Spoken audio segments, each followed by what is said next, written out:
Let's make it hot. You got me on fire. Love the way you got that attitude. Be something you not. She suck that dick, she keep it delicate. Dick gon' make you. I haven't watched no cartoons, no nothing since like I want to say like middle school. Gotta be like either 7th or 8th grades when I stopped watching shit like this. But we finna see.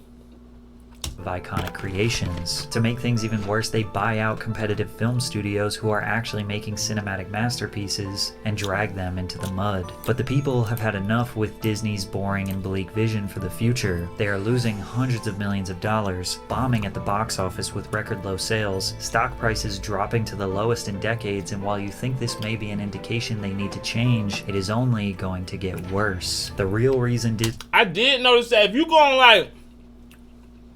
you go on Disney Plus, bro, majority of the shit up there isn't from Disney, dog. Like, I only watch Disney Plus for fucking Marvel. Like, dead ass. Like, Marvel, that's it. is refusing to pay attention to their imminent doom is much deeper and darker than you could ever imagine. You are not just blinded by nostalgia. Disney was actually at its peak from 1989 to 1999. This was known as the Disney Renaissance, where some of their best movies were created. The Little Mermaid, Beauty and the Beast, Aladdin, The Lion King, Pocahontas, Hercules, Mulan, Tarzan. Damn, I remember all these, especially Mulan. Nigga, that was my shit. Tarzan too. I used to try to swing, nigga. Me and my brother had bunk beds when we was little. I used to try to swing off the bunk beds like Tarzan. Classics all received an overwhelmingly positive critical reception, but more importantly, the fans loved it. Each film generated hundreds of millions of dollars in the box office. The Lion King earned the most at nearly $1 billion, making it the 57th. Damn! One movie almost generated $1 billion? Most successful film of all time. These films were so successful that even their soundtracks were selling millions of copies. The Little Mermaid 6 times platinum. Damn! Beauty and the Beast 3 times platinum. Aladdin 3 times platinum. Pocahontas 3 times platinum. The Lion King reached diamond status. Now I did skip over possibly the most. That's a fact. They do, like, a lot of these are musicals. So like, nigga, you drop the soundtrack as an album, nigga. That shit. Damn, I never even thought about that. Iconic animated film of the 90s, Toy Story. And that's because Disney did not actually create this. Toy Story 2 was the best Toy Story film. In the 80s, Pixar was just an animation group making commercials as a step towards their ultimate goal of making an animated feature film. The studio made shorts to test their RenderMan software and produce animation challenges for the team. Tin Toy successfully garnered attention from Disney, who wanted to expand the idea, making a film from the perspective of a toy. They developed a relationship where Disney agreed to distribute 3 films for Pixar, as well as provide connections and budget to land superstars Tom Hanks and Tim Allen as lead roles. But Pixar had never written a movie. Luckily, their co-founder John Lasseter had previously been an employee of Disney and worked on The Fox and the Hound, so John was tasked with writing Pixar's first film. He spent nearly 2 years working on the first version of Toy Story that depicted Woody as a cynical jerk. Who said your job was to think, Spring Wiener? Well, I just thought that use this vast reserve of brain power to consider this for a moment. If it wasn't for me... Damn, he took 2 years to write a script that never came out? Nigga, is that how the movie business work?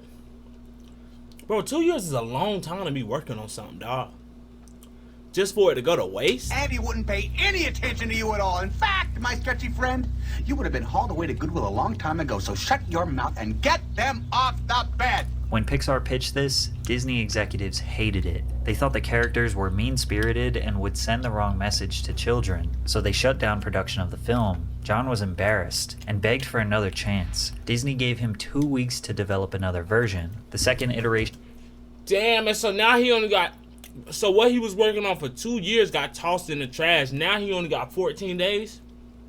of the film depicted a perspective of toys who desperately want to be played with because they love and care about their owners deeply. Disney greenlit the film, and luckily it paid off. In 1995, Toy Story released and earned $373 million worldwide, becoming the second highest grossing film of 1995, the first ever full-length computer-generated film, and a classic that shaped the childhoods of millions. Pixar and Disney followed that up with A Bug's Life and Toy Story 2, adding to the catalog of amazing films. But it wasn't just these animated A Bug's Life was fire too. That was one of my favorite shows growing up. Favorite movies growing up too. films that made Disney so iconic during the Renaissance. You also had The Mighty Ducks, Cool Runnings, Angels in the Outfield, The Jungle Book, Hocus Pocus, The Parent Trap, Heavyweights. Let me know some of your favorites. I want to say a lot of them I didn't know. I know The Jungle Book. It's also important to understand that during the 90s, Disney also owned two major production studios, Touchstone and Hollywood Pictures. Touchstone produced Armageddon, Pretty Woman, Dead Poets Society, Sister Act, while Hollywood Pictures produced Tombstone, The Sixth Sense, and a bunch of others I don't personally recognize. In short, Disney absolutely dominated the 90s. They created iconic moments of magic that taught us valuable life lessons. They taught us right and wrong, never pretend to be something you are not, listen to your parents, love and cherish your family, lessons that would make us I heard a lot of them childhood actors sold them. rounded human beings. However, they did get their fair share of criticism back then as well. The Hunchback of Notre Dame explores themes such as lust, obsession, and religious hypocrisy, which are more mature and intense than typical Disney fare. The character of Esmeralda was critiqued for her sexualized design. Now, artificial intelligence can generate ad creatives automatically. The program is called Ad Creative AI, and it helps marketers generate objectifying and misrepresenting her character. The 1989 VHS cover of The Little Mermaid was banned and later changed when people noticed it contained. Bro, did y'all see everybody having this big ass fucking argument back and forth on whether or not The Little Mermaid should have been black? Bro, like, shit like that, bro, I just feel like should not matter. Like, we got bigger problems here in America, and bro, America, we got so much luxury that we really sit up and argue back and forth on whether or not a fucking animated film star should be black or white. Like, be fucking for real, dog. Like, be serious, dog. Like, we really sit up and argue about this shit. Like literally have full-fledged debates. People take hours out of their day to go on comments and blogs and really, nigga, really write a full article on whether or not an animated star should be black or white. Like, I just think that's just fucking mind-boggling, dog. Like imagery. But these Like days, many deadass. people think we should have been harsher on Disney films in the 90s, which has caused people to go back in the past and become critical of what they thought were great films. And before we absolutely dismantle your favorite childhood films, let me tell you about today's sponsor. Underdog Fantasy is the easiest place to play fantasy sports. Get in on the NFL action with their Pick'em game. All you have to do Man, my boys lost yesterday. pick whether your We gonna players bounce have a back, higher though. or lower stat total for We week gonna bounce 4 back. of the NFL season to win big. Pick between 2 and 5 players to build a pick'em entry. Underdog is available in 30 plus states and Canada, including California, Texas, and Florida. Here are my picks for NFL week 4. Love my guy Daniel Jones, but I have him higher than 1/2 interception, so he's going to throw an interception. Jets suck, so Zach Wilson is going lower than 181.5 passing yards. And I also have He might do higher, though.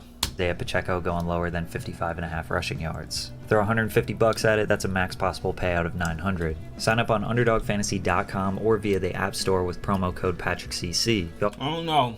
That backup quarterback might lose that one for Patrick. Of the link down in the description or scan the QR code and Underdog will double your first deposit up to $500. Hey, but That's don't Underdog gamble. Fantasy, promo code PatrickCC. Kids, don't Underdog gamble. is giving you a special free pick for week 4 of the NFL season. All Jared Goff needs to do is have 1 yard to win. This is the easiest way to make money on Underdog, so sign up with my code PatrickCC to take advantage and win some money. Aladdin as a whole was criticized for perpetuating negative stereotypes and presenting a distorted and one-dimensional view of the Arab world. They also thought that the casting of white actor Robin Williams to voice the genie, who is a mystical being living in a lamp, was considered whitewashing since the character had cultural connotations associated with the Middle East. Disney also went back and changed controversy. Like, that's fucking stupid, dude.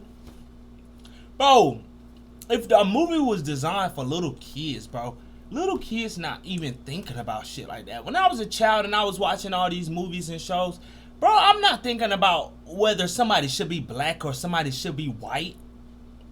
Like, I think that's retarded for grown ass adults to go under children's movie and comment and critique it as some type of, try to find some type of loophole for racism or sexist or something on the line. It's just like, bro, that's not what this is for, bro. This movie is for children so they can laugh and play and so that they can sit in the living room and shut the fuck up while you in the kitchen cooking dinner. That's what these movies are for. Lyrics in the song Arabian Nights. A joke from the bloopers reel in Toy Story 2 raised so much controversy in 2019 that Disney decided to remove it. You know, I'm sure I could get you a part in Toy Story 3. Oh, I remember this. Sorry, are we back? Oh, all right, girls. Lovely talking with you. Considering the sexual misconduct allegations against Disney. This the same guy? This is the same guy that played that role? Executives, this joke didn't age well. Pocahontas was accused of appropriating and Damn! commodifying Native American culture for profit, without showing proper respect or understanding of the cultures and traditions they were depicting, while also being too historically inaccurate. They also depicted a relationship that falsely represented how natives felt about European settlers. So who cares? This is art. This is art, dog. Bro, people are so dumb, dog. Oh, this doesn't properly represent how the natives and the pilgrims in this. Bro, who the fuck cares? Their song Savages is Bro, no kid, bro. No kid when they was watching this shit thought about that, dog. And that's all that matters. It's for the children.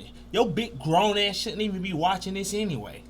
war song in the film with some questionable lyrics. Their whole disgusting race is like a curse. Their skin's a hellish red. They're only good when dead. They're different from us, which means they must be evil. People were angry that they made such an abhorrent song into a catchy tune. However, defenders simply say that this is an accurate way to depict how horrifying and absurd their mindset was. Disney did go back and change some of the lyrics, from their whole disgusting race is like a curse to here's what you get when the races are diverse. However, there is no argument that the Renaissance era was Disney's peak, and the only reason they survived throughout the 2000s was because of their ability to buy the companies that were actually making great art. The 2000s is often described as Disney's experimental era, because the company started trying different ventures to keep their billions flowing in. Bro, the a Disney lot of these Channel was movies their was venture fire, into daytime television and was the last original creation before they kinda gave up. Even Stevens and Lizzie McGuire were their first big successes in the live-action sector, which led to huge hits like That's So Raven. Raven Simone, boy. Boy. Oh, Brenda Songs, that was my girlfriend too in Sweet Life of Zack and Cody. On God, you couldn't convince me otherwise. Sweet Life of Zack and Cody, Hannah Montana, and Wizards of Waverly Place. These shows rooted our Selena. problems as tweens into reality. They depicted fun adventures while also tackling real problems like how to talk to your first crush, how to combat bullies, going through puberty, among other growing pains. Dog, am I tripping or like, I had a crush on all the girls on Disney Channel, dog. Like, nigga, I forgot what her name is, but I had a crush on her. Too. Every single one of their successful TV shows I never thought Miley was cute. I'm gonna be honest with you. I never thought Miley Cyrus was cute. But her friend though, turned into movies. what was her friend name? Sam? Was her friend name Sam? No. What the fuck was her friend name? Which I can't speaks even to their remember. experimental nature. But they also produced original TV movies like Smart House, Cadet Kelly, the Halloween Town series, and of course, High School Musical. I remember Halloween Town. For the people that didn't grow up during I didn't like High School Musical. I know that's an L opinion, but I never liked High School Musical, bro. This movie was annoying to me. this era, it's hard to describe how much the Disney Channel impacted children. Kids in the 50s through the 70s pretty much only watched cartoons on Saturday mornings. 80s and 90s kids watched before school and after school, but had less variety and autonomy over what they were watching. Early 2000s kids grew up with multiple TVs in the house. If parents wanted to control the television, they likely had a Who remember these TVs? big thick ass box, bro. I had to help my dad move one of these in the house before. God damn. I don't think, bro, kids today will never understand how fucking heavy these TVs can be.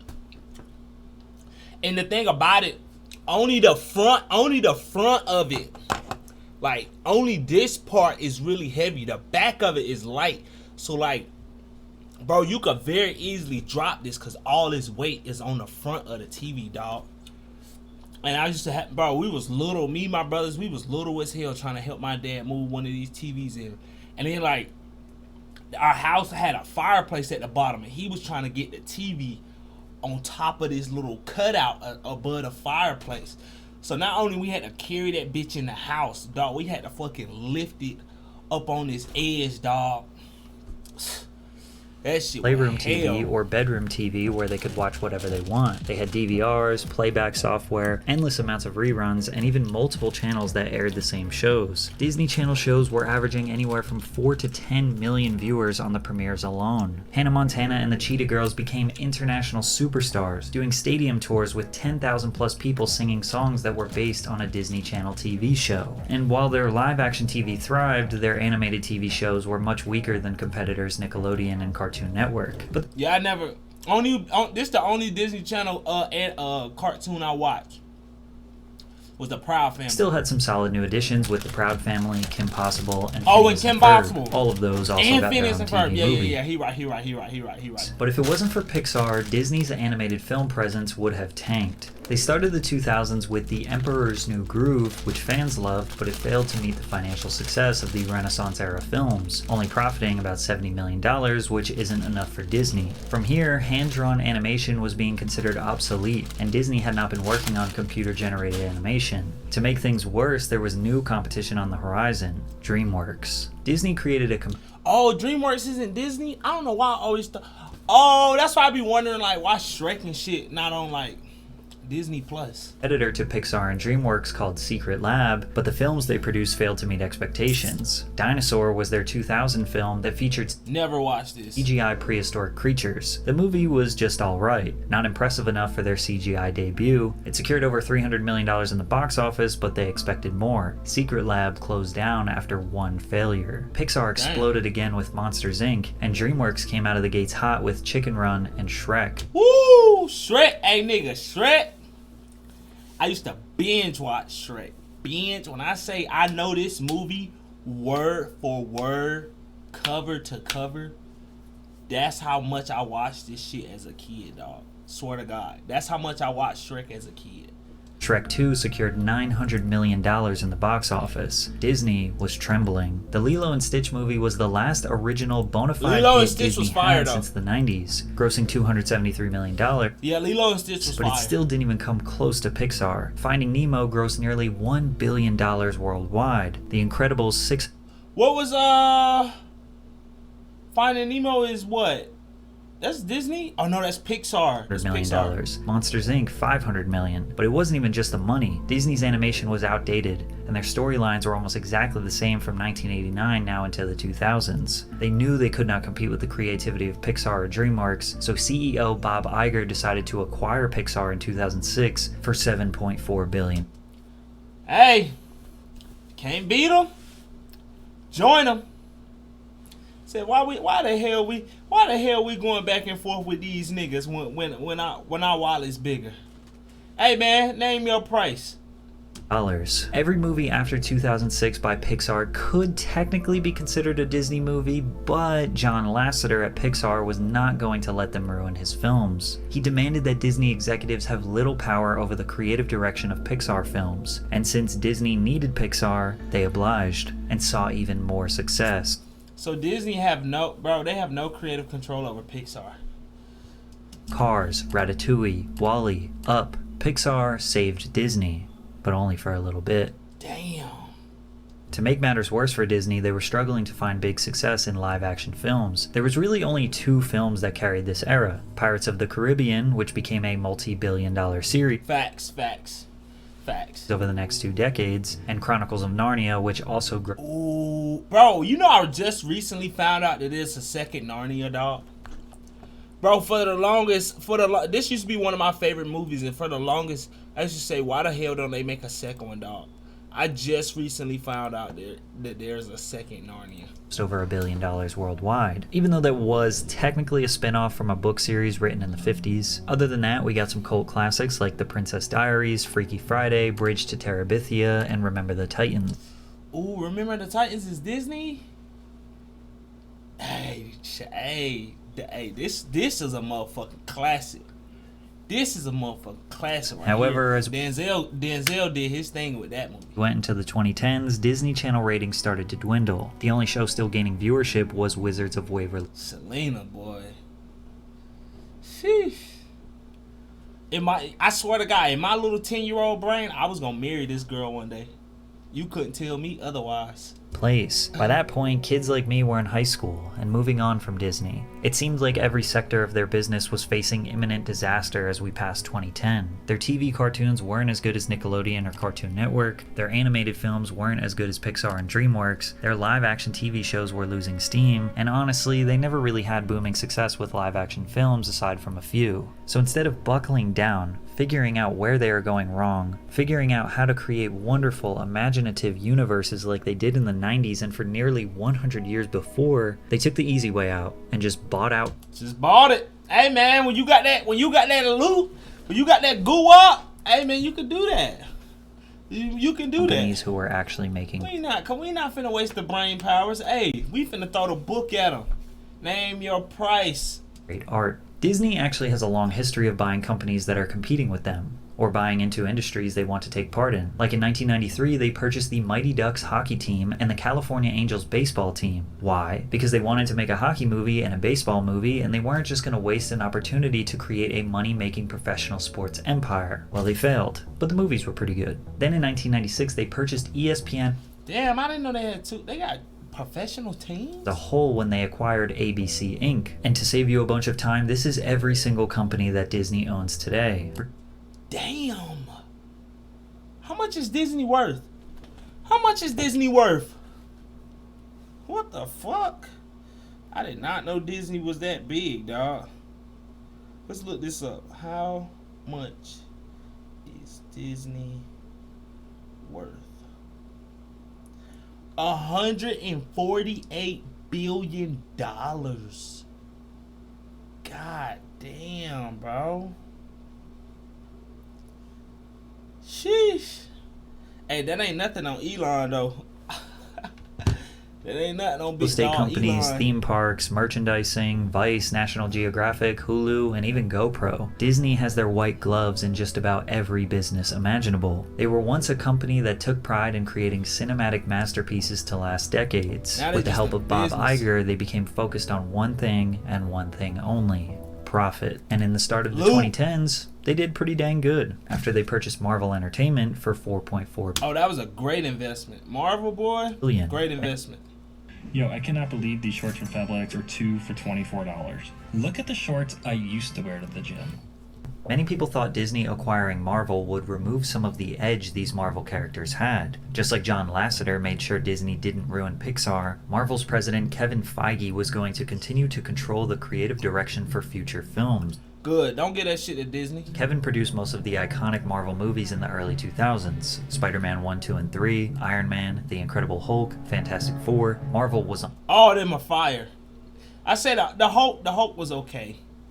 The Hulk is probably the worst movie out of all of them. Honestly, I think the Hulk is probably the worst Marvel movie that they got so far. fire, and Disney's newfound ownership would surprisingly make things better in the beginning. Feige had a vision for the Marvel Cinematic Universe that no one had attempted before on the big screen. His plan was to make an interconnected universe of films all building to one finale. Iron Man 2, Thor, Captain America. They came out of the gates hot. The Avengers securing $1.5 billion worldwide, which made it the third highest grossing film of all time in 2012. Iron Man 3, Thor: The Dark World, The Winter Soldier. I done watched all of these multiple times. multiple times. Guardians of the Galaxy, Ant-Man. Marvel was releasing 2 huge feature films per year, and each time it was a cultural event. All the way up through 2019, they were breaking records left and right. Deadpool, Thor Ragnarok, Deadpool 2, Venom, all were massive. Then Black Panther, becoming the highest grossing film directed by a black filmmaker, grossing over $1.3 billion. The Who directed Black Panther? film celebrated black culture in a groundbreaking way, offering a vision of Africa through the T'Challa. fictional nation of Wakanda that was rich, advanced, and Wakanda uncolonized. forever. The film showcased a specific, beautiful black Oh my God. Hey, if I ever meet her in person, I promise you, I would not need another girl. I don't know what her name is, but she is so fire to me. Oh my mama. Hey, if I ever meet her in person, I'm popping the question. aesthetic, from Afrocentric natural hair to carefully designed costumes drawing from various African references. This attention to detail reflected the diversity of black culture and Look at her. T'Challa never handled his business, to be honest with you. identity. But the He two never movies that even wrapped knocked up it down. Marvel's decade-long dominance are Avengers Infinity War and Avengers Endgame. Infinity War grossed $2 Boy, these movies broke the internet when they came out. billion at the box office, making it the highest-grossing superhero film of all time, only to be beaten by Endgame the next year, $2.7 billion Niggas couldn't wait till Endgame came out, dog. I'm telling you, both of them movies broke the internet, dog. worldwide. Many people believe these two movies are in the top 10 best superhero films of all time. Fuck superhero, nigga. Best movies, period. Nigga, best movies, period. And they also believe them to be the end of Marvel's dominance. After all, it was Kevin Feige's vision to build all these stories throughout the years until they came together in Endgame. Pixar continued to steamroll ahead in the 2010s. Toy Story 3 became the highest grossing animated film of all time. Brave, which was a new I think the second one was better, dog. story that became a massive hit, earning $500 million in the box office. Monsters University grossed over $700 million. Then Inside Out was even bigger at $850 million. Hey, Pixar got some fire movies, dog. They got some classics, bro. Finding Dory was another billion-dollar box office success. If you look at Pixar's catalog from 1995 to Ooh, and they got The Incredibles. And they got Cars. Ratatouille, Wall-E.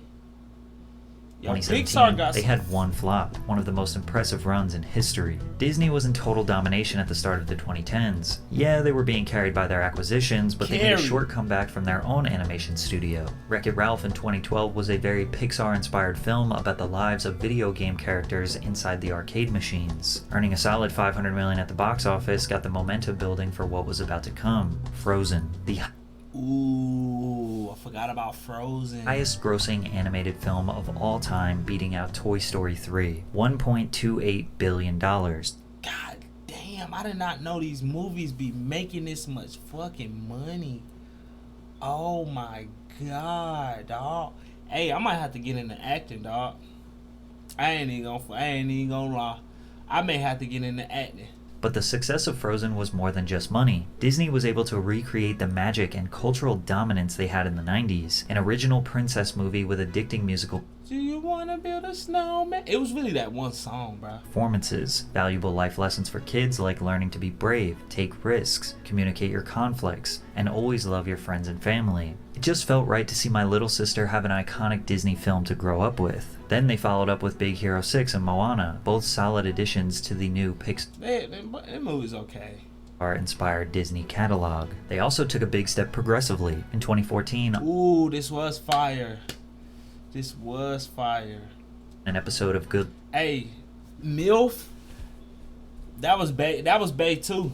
The mom. Luck Charlie, Disney displayed a same-sex couple for the first time. Taylor has two moms. Some She fush, boy. She had them things on her too, boy. She had them knockers on her too, boy. that would become a key part of all of their films years later. Their live-action films Cinderella and The Jungle Book were also huge hits. Beauty and the Beast earned over $1 billion. By the mid-2010s, everything was booming again. Disney just could not miss. In 2012, they purchased Lucasfilm, the creators of Star Wars, for $4 billion. Although this acquisition financially would be fruitful for Disney, there are a lot of mixed opinions regarding the execution of these films. Their first release with Lucasfilm was in 2015, Star Wars The Force Awakens, which as it sits is the 11th highest grossing Damn, they bought Star Wars too? film of all time adjusted for inflation, earning $2 billion. A huge success, but it didn't actually continue the Star Wars story that was developed for the past 40 years. It's like they changed everything the fans knew and loved about their characters and wrote a new story. Visually, it was stunning, and people who were new to the franchise adored it, but longtime fans were disappointed, hoping the second film would be better. Rogue One in 2016 took a bit of a risk casting lesser known, or at the time not A-list actors, Felicity Jones and Diego Luna. Disney executives were supposedly not fully satisfied. Hold on, chat. Don't you hate when people try to pull you in an argument that ain't got nothing to do with you? Like, bro, that had nothing to do with me. I could have kept watching. Bro, they done threw me out my whole groove. I'm up here watching my boy Patrick CC. We reminiscing on Disney and all our childhood memories, and they want to come bringing it. Man, I'm finna let that come in one ear out the other. I'm not even finna. With the first cut, and will bring in writer and let's lock director in, Tony chat. Gilroy to help with the movie. With his help streamlining it all, reconceptualizing the story, reshooting scenes and editing, with the iconic Darth Vader fight scene being added right at the end of filming, the movie would be a huge hit. It was the last critically acclaimed and beloved Star Wars movie, despite having a $1 billion decrease in revenue from the previous one. Star Wars is a multi-generational classic that is always going to bring in revenue due to it being the most popular film franchise of all time, using revenue. Really? I never got into Star Wars, bro. I love the game, but I never really got into Star Wars like that. Is not an accurate representation of how the community felt about these films, and there are people who dedicate their entire lives diving into the insane complexity that is this cinematic universe that George Lucas created. So to sit here and describe where every film went wrong would take forever. But there is some crucial information to understand why Disney tainted the Star Wars legacy. Disney CEO Bob Iger wrote in his 2019 memoir that George Lucas wrote outlines for a Star Wars trilogy. Bob said, "We needed to buy them, though we made it clear in the purchase agreement that we would not be contractually obligated to adhere to the plot lines he had laid out. Instead, Disney gave creative control to director J.J. Abrams, screenwriter Michael Arndt, and Lucasfilm president Kathleen Kennedy. From the very beginning, George Lucas saw them ruining his vision for the trilogy. He felt betrayed. Disney loved his ideas and bought him out only to change everything they Damn, dog, that's fucked up. loved. And instead of them coming up with their own cohesive story, they let multiple directors take the leads for different films. Rian Johnson for The Last Jedi and J.J. Abrams for The Rise of Skywalker. Critics say these films subvert our expectations, but that's just a fancy way of saying it's unpredictable. And just because it's unpredictable doesn't mean it's good. The film's decisions regarding character arcs, plot twists, and the identity of certain characters felt totally random and lacked continuity. Going against the man who created this franchise obviously pissed off longtime fans, and although each movie brought in serious profits, they felt like Disney took advantage of George Lucas and the massive Star Wars community. Financially speaking, throughout the 2010s, Disney reigned supreme, with almost no dents in their armor, but the only way to go from here was down, starting with Pixar, the studio that saved them 20 years earlier. Ooh, what happened? John Lasseter, Pixar and Walt Disney Animation Studios' chief creative officer, took a leave of absence in 2017 after revelations last year that he sexually harassed multiple employees during. Bro, why is it always some fucking deep, dark secret? It be some nigga that's a key that's running the whole operation get caught up doing the worst shit possible. This nigga look, bro, I ain't even gonna lie, this nigga look like a creep, dog. Like, look at his face. He look like he don't get none. He sit up right drawing cartoons all motherfucking day. I know he don't get no twat. His tenure. At Pixar, John was known for grabbing, kissing, making comments about physical attributes. John Freak ass! Freak nasty! responded with, "I've recently had a number of difficult conversations that have been very painful for me. It's never easy to face your missteps, but it's the only way to learn from them." But you know what I noticed though? Like on my job, a lot of my managers, when they talk to me, it's very informal. It's very informal, and I notice that when it's coming from female to male harassment, it isn't taken as serious as male to female harassment. Yo, fam, keep up the good work. Love you. Hey, man, appreciate the positive attitude, dog. Love you too, man. Love you too. Hope you have a great day, dog. But it isn't taken as serious, and we're supposed to be preaching equality. Lasseter made himself the victim, hoping to gain sympathy of those who Man, that message just made me smile, dog. I appreciate that for real, for real.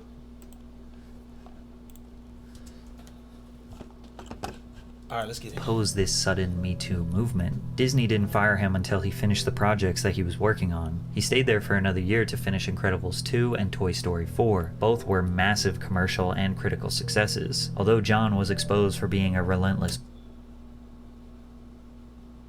Appreciate it, man. Appreciate it, dog. Appreciate it. creep, deserving of his termination. There is no doubt that he was the creative genius at Pixar. After he left, This dude was Pixar creepy as died. hell, though. Onward was a box office flop and Yeah, that movie wasn't that good. received controversy for this clip. It's not easy being a new parent. My girlfriend's daughter got me pulling my hair out, okay? What? Hyundai Ioniq 5 versus Ford Mustang Mach-E. Look what Ioniq 5 has. And What? what Mustang Mach-E. Okay? The officer mentions her girlfriend's daughter, obviously stating that she is a lesbian. Most people didn't even notice this quick line. In fact, the LGBTQ community was pretty happy about it. However, this short scene got the film banned in multiple Middle Eastern countries. From there, Soul was a flop. Luca was a flop. I thought Soul was a great movie, though. I don't know what it did commercially, but I fuck with Soul. Turning Red managed to barely make a profit, but when you consider marketing expenses, it's still a flop. Pixar was spending $100 to $200 million per film to make these detailed, beautiful universes, but lacked any decent storytelling to keep you engaged. Lightyear was the unforeseen spin-off of Toy Story's Never seen it.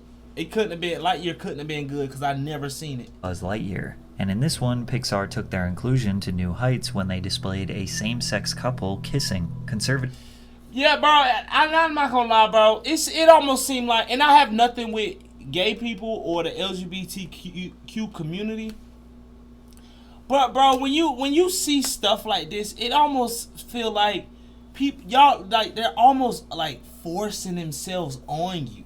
It almost seems like they're trying to convert you or persuade you to join them. Come eat at our table. And it's like a lot of us are neutral, and really it's not like we don't like y'all, and it's not like we don't support y'all. We just really don't. We really could care less. And it's like every movie, every TV show, nigga, even your favorite YouTuber or streamer, it's like they're trying to come, flag, gay flag, rainbows, and it's just like, dawg. Some people just come to see a regular movie. Like, why you gotta keep trying to spoon feed us all this gay shit? claimed Lightyear was an attempt by Disney to indoctrinate children and shape their beliefs. Social media saw a firestorm. It just seemed manipulative. Different opinions online, and the movie failed in the box office. But not just because of controversy. It's because they depicted Buzz as more of a human than the toy we all know and love. It was voiced by not Tim Allen, and it's an origin story that nobody really needed in the first place. It's hard to say what exactly Wait, I thought his name was Chris Evans. went wrong at Pixar in the past few years. It can't simply be Lasseter's exit because he was hired by Skydance Animations and their first movie, Luck, was a commercial and critical failure. Pixar has never had so many failures commercially and critically in their entire That hot juice ran out, history. boy. They are on life support and don't know how to save themselves. The next sector of Disney's business to go was their own animation studio. Instead of taking risks on new storylines, they continued pushing what was working. Ralph Breaks the Internet was a solid sequel that was loved by fans and critics, also turned a decent profit. Frozen 2 was bound to be a smash hit and ended up being bigger than they probably imagined. $1.4 billion in the I never watched Frozen 2. box office. It had to be riding its way from the first one. Second highest grossing animated film of all time. Hopefully this was enough profit to handle all the loss they were about to take in the 2020s. Raya and the Last Dragon, flop. Encanto had an Yeah, I'm like, what the hell is that? okay box office performance, but got more popular once it was added to the Disney Plus streaming service. Strange World was a massive box office failure and had yet another LGBTQ controversy. The main character, Ethan Clade, is an openly gay teenager whose crush is the male character Diazo. This is the first Disney film with an openly gay lead character. Teachers in Florida were being investigated for showing this film to their students. Opposers think that Disney Animations is failing because they choose not to write an interesting and meaningful storyline, but rather focus on pushing an agenda to children. However, the LGBTQ community... Yeah, bro, and what is up with that? Like, why do they want, like, what's up with, like, everybody wanting children to be gay? I thought people were supposed to grow into their own flower. Why are people, like, constantly bashing, make sure children know about gay people, make sure children know about gay people? I think children shouldn't be learning about nothing sexual, whether it's gay or hetero, until a certain age, to be honest with you. I think they should learn about the reproductive system and where babies come from, yes. But far as like sex and all that, I think they shouldn't learn about that till their brain is finished developing, dog. And they at least hit puberty. All this spooning, all this hypersexual stuff, I think all this need to be cut out of the school system as a whole, to be honest with you. They're finally getting deserved representation in films. But Disney made their stance towards the LGBTQ community very clear in March of 2022, when Florida legislator passed HB 1557, otherwise known as the Don't Say Gay Bill. This bill prohibits instruction on sexual orientation or gender identity in grades kindergarten through 3rd grade. The bill is framed around the fundamental rights of parents to make decisions regarding the upbringing and control of their children. Since Disney World is located in Florida, they were pressured to take a stance. They issued a statement. Florida's HB 1557 should have never been passed and should never have been signed into law. Our goal as a company is for this law to be repealed by the legislature or struck down in the courts, and we remain committed to supporting the national and state organizations working to achieve that. Disney did not attempt to block this law while it was in process, and as far as we know, have not made any progress towards getting it changed. Walt Disney Studios was able to offset some of the losses from their 2 animation studios failing with live-action remakes of classics. From 2015, Disney has been on a remake tirade. Cinderella, The Jungle Book, Alice Through the Looking Glass, Beauty and the Beast, Dumbo, Aladdin, Lady and the Tramp. Aladdin was fire. With Will Smith, that shit was fire. All of these were very safe and solid box office successes, but the biggest was none other than The Lion King, earning $1.6 billion, making it the highest grossing animated film of all time. Damn. However, these safe remakes would come to a screeching halt. Mulan, Cruella, Pinocchio, Peter Pan, I never seen Pinocchio. I didn't know they had them. all failed to make substantial revenue. Now this could be due to the pandemic shutting down theaters and people being scared to go out Facts, that's probably why. in public, but it's more likely that Disney fans are just exhausted from the oversaturation of old stories, so they threw a curveball at a classic. The Little Mermaid Little Mermaid was fire. 2023 was a live-action remake that casted Halle Bailey as Ariel. This made headlines because the original 1989 animation depicted Ariel as a white woman, whereas Halle is African American. Disney has been accused of whitewashing their characters for years, but we don't often see them totally change the race of one of their main characters. Critics accuse Disney of blatantly pandering, trying to change something that was a non-issue in the first place. Why does it matter? This is my point. Why the fuck does it matter? However, defenders pointed out that mermaids don't have a race because they are not real, and Disney has had very few black Thank you. So fucking, bro, this lead characters over the years. Some people in the middle thought that the lead just didn't look like Ariel, specifically because her hair is orange and not red. Normally, who cares? these controversies lead to failure, but fans and critics seem to like this movie, and it made a nice profit. However, their upcoming Snow White remake has easily received the most controversy out of them all, and it hasn't even come out yet. It all started with the casting of Rachel Zegler, a Colombian American set to play the role of Snow White. This specific princess is known for having pale white skin and dark hair, but Rachel's skin color is not why people are angry. It's her constant reminders that she hates the original story. I mean, you know, the original cartoon came out in 1937, and very evident. Really? 1937? So, there's a big focus on her love story with a guy who literally stalks her. Yeah. Weird. The cartoon was made 85 years ago, and therefore it's extremely dated when it comes to the ideas of women being in roles of power. I just mean that it's no longer 1937. I was scared of the original cartoon. I think I watched it once and then I never picked it up again. Even people who are Yeah, why she bashing her own fucking role, dog? extremely for Disney reshaping and modifying their classics to fit a modern society think Rachel is annoying, entitled, and disrespectful. And on top of that, she doesn't think she's being paid enough. If I'm gonna stand there 18 hours in a dress of an iconic Disney princess, I deserve to be paid for every hour that it is streamed online. Bro. What the fuck? Why are you bashing your own movie that you're playing in, dog? Like everything people hate about this generation distilled into a single person. I just lost thousands of dollars as a business until I started running my creatives on Snapchat ads. Right now, if you like set up what? an ad account, like how you bashing your own project, and then you're talking about I need to be paid more.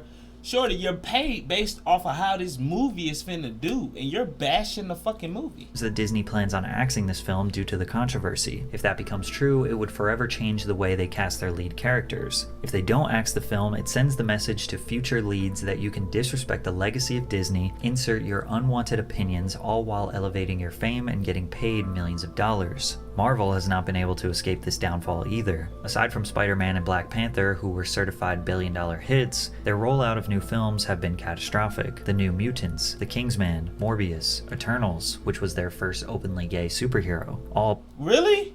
I watched that movie. Who was gay? Oh, I think this person right here. I think she was gay. Bombed at the box office. This is especially bad when you consider these movies have $200 million budgets. Their new TV series She-Hulk, WandaVision, Ms. Marvel, and Secret Invasion are not drawing much excitement from fans either. And rumors circulating that some of these TV episodes are costing upwards of $25 million to make. In an effort to cut costs, they aren't shrinking budgets and writing better stories, they're just laying off hardworking people. Bob Iger announced his plan to reduce costs by $5.5 billion, which included reducing the workforce by 7,000 employees. Damn! One of these employees was Marvel executive Ike Perlmutter, who was the man who sold Marvel to Disney 15 years ago. Disney has bought extremely valuable IP from culturally significant studios, rinsed every dollar they could out of them, and reshaped the narratives to tell a more modern and socially acceptable story. But they are now in panic mode. It's not working anymore. They have lost $900 million in their last 8 releases, and just a week ago their stock price hit a 9-year low when it fell below $84 in 2023. So if going woke is clearly pissing off fans and dragging their financials into the mud, why are they doing it? Is it because they genuinely care about inclusion and making people of all kinds feel comfortable and happy? Well, when you learn about the Corporate Equality Index, you might think differently as to why companies are all of a sudden being so forward with their political ideologies. For the 16th year in a row, Disney received a score of 100 on the Human Rights Campaign Foundation's Corporate Equality Index. The CEI score is administered by the Human Rights Campaign, the largest LGBTQ political lobbying organization in the US. This score is given to companies that meet certain criteria such as workforce protections, inclusive benefits, supporting an inclusive culture, and the big one being corporate social responsibility. CSR is the one we will notice the most because of the rules that must be followed to earn a full score in this area. What? So they have... But why though? Why is this a requirement? They have to market LGBTQ consumers. And you know what's crazy? It's hurting people creativity.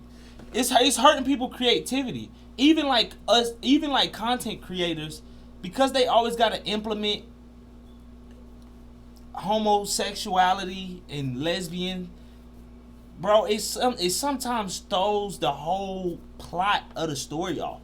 Or sometimes it don't fit. Sometimes people squeeze it in there when it don't gel well with what the content is naturally is becoming. But I'm kind of confused as to like, why is this a requirement? or advertising in LGBTQ consumers, advertising with LGBTQ+ content, advertising in LGBTQ media or sponsoring LGBTQ organizations and events, and demonstrated public support for LGBTQ+ equality under the law through local, state, and federal legislation or initiatives. Companies are rewarded with essentially a social credit score based on how inclusive they are. Investors often consider a company's CEI score as an indicator of potential future backlash over human rights violations or other controversies. A high CEI score can reassure investors that the company is a relatively safe bet. If you do not comply with the HRC's guidelines and receive a low CEI score, then investment firms that control trillions of dollars, such as BlackRock, will actively avoid investing in your company. This situation becomes particularly concerning when viewed through the lens of potential blackmail. This makes sense. This is why you see it in the movies. And as a customer, and as people who going out paying, spending money to watch these movies, that's exactly what it feel like. I literally just said it like 10 minutes ago. It feel like we're being forced. It feel like people are spoon feeding us the LGBT community.